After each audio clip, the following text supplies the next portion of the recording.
I'm så dum jävel. Ja. Hello and welcome to another video. Today we're gonna talk about how we mix the songs that I record. And yeah, I'll let you take over. Yes, my name is Martin and I mix Andreas drums when he plays on YouTube. And this is a fast project, we're gonna do it fast. Like Sonic, that's why it's blue. That's why it's blue. Yes. It's not a complicated setup with the mics, as you can see. I got overheads, kick in, kick out, snare, top and bottom, and one mic on the toms each. So for the miking we did with the VRS8 preamp and the ML2s. Hope you can see that. Yes. On the overheads, on the kick in and out, and on the top snare we used the Slate ML2s. And on the bottom snare and the toms I used this, and it's a Rode M3. It sounds awesome, and it's works on everything you throw it at, basically.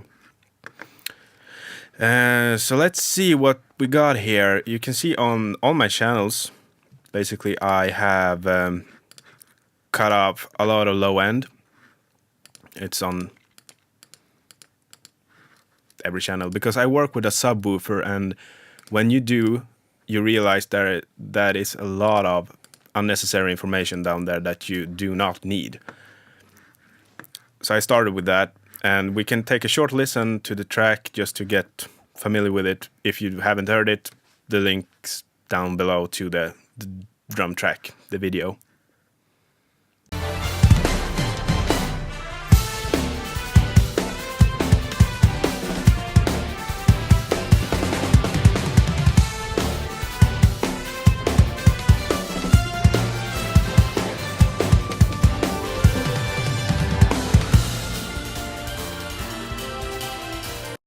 So what do I got going on here? On the overheads, we can start with that one. On the overheads, I use the Sheps Omnichannel, and I pretty much use that plugin for everything because I love it. A lot of saturation and distortion, and a slow compressor, which I blended all the way to 100.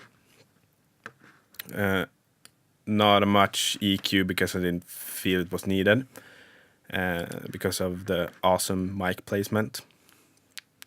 That's the other overhead channel.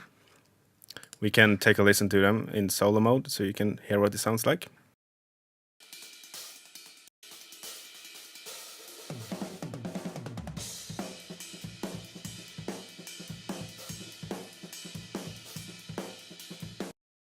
So you can really hear the snare pop right there. And on the kick drum, I really went for the kind of the mids in the kick drum just to get it to pop on small, like mobile speakers or an iPad or small earbuds or something. I will show you with both with the kick out and the kick in. I'm gonna start with the kick in and then blend the kick out in.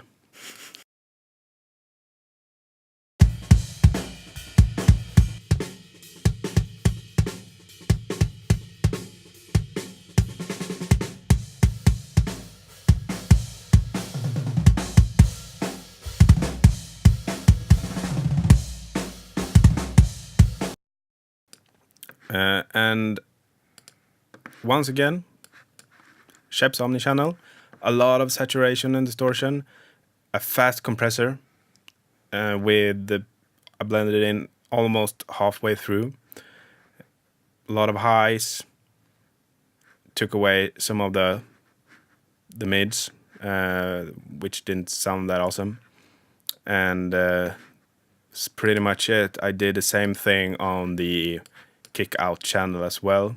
a little bit more of a boost on the low end there. And on, let's see here.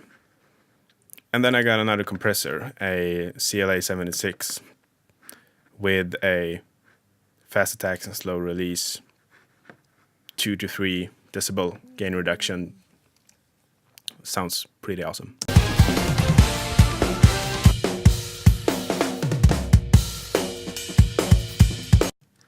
And for the snare, it sounds kind of lame by itself, and it sounds kind of pheong, but I love that sound because it's natural. A snare sounds like that. So let's take a listen to it.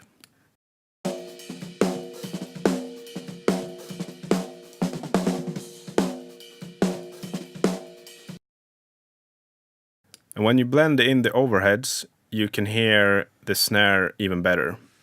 Let's take a listen to it.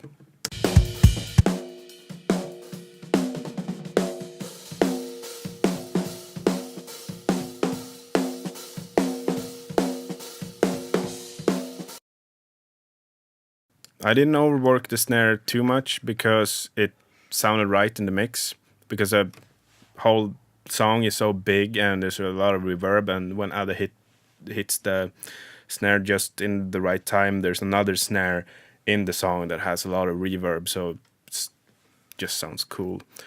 So I have a lot of saturation again with the Scheps Omnichannel because I love it. Did I tell you before that I love this plugin? Because I do love it. Yes. Yes, I love it. Yes, you love it. And a lot of saturation, a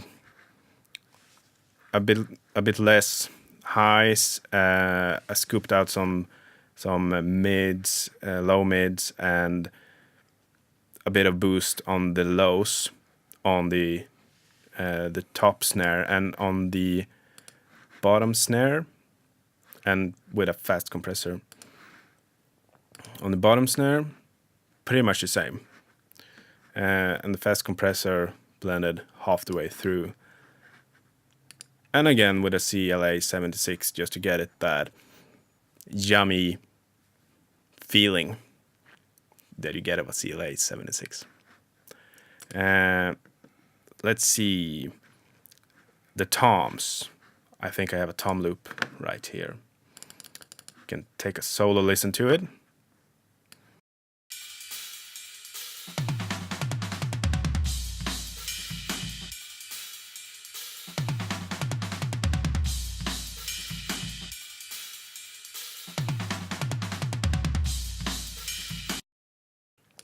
And the toms as fast as possible, so I use the fastest plugin alive, just like the Flash says. It's the CLA drums. I like CLA plugins, but they sound in a way that if you have a CLA plugin from the drums, the bass, the guitar, you kind of notice that, oh, that's a CLA plugin. So it works on this track, absolutely. I pushed some upper lows and a lot of highs to get it that premium feel to it. A little bit of compression. I think this is a 4:1 ratio, and with some reverb to get them to sound a bit bigger. Also used the CLA 76 compressor on them. Again, just a bit, 2 to 3 decibels of reduction.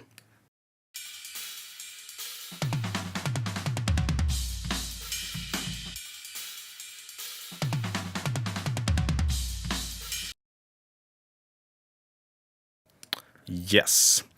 And on my last drum bus right here, I got the multi-compressor, the C6 from Waves, and the multi-electro mastering preset because I like how it sounds and I tweak it a bit. It just glues everything together, kind of nice. And that's pretty much it. That's kind of what a multi-compressor does. And it gives kind of a nice synthetic sustain to it. We can take an A-B listen to it.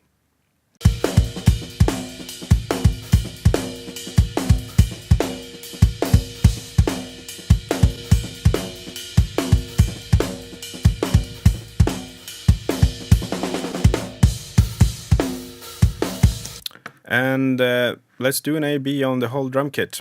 See how that sounds.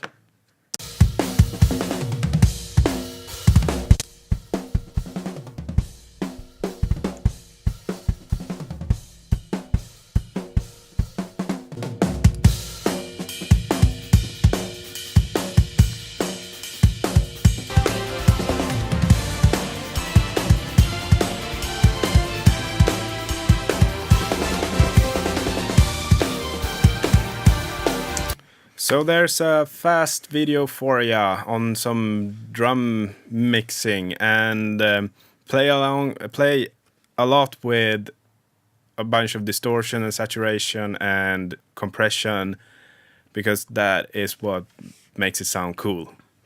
Really. Really cool. Yeah. So I think I will do more of these videos, because every mix is gonna sound different, and I'm gonna do different things for Andreas videos. And this was fun. Yeah. Really fun. Really fun. Yes. And as we said before, we have the link to the Super Smash Bros. Video down below. So click on that. And also click on the subscribe button and the notification bell so you don't miss out on any new videos. And like this video also. Thumbs up. And we'll see you in the next video. Bye for now.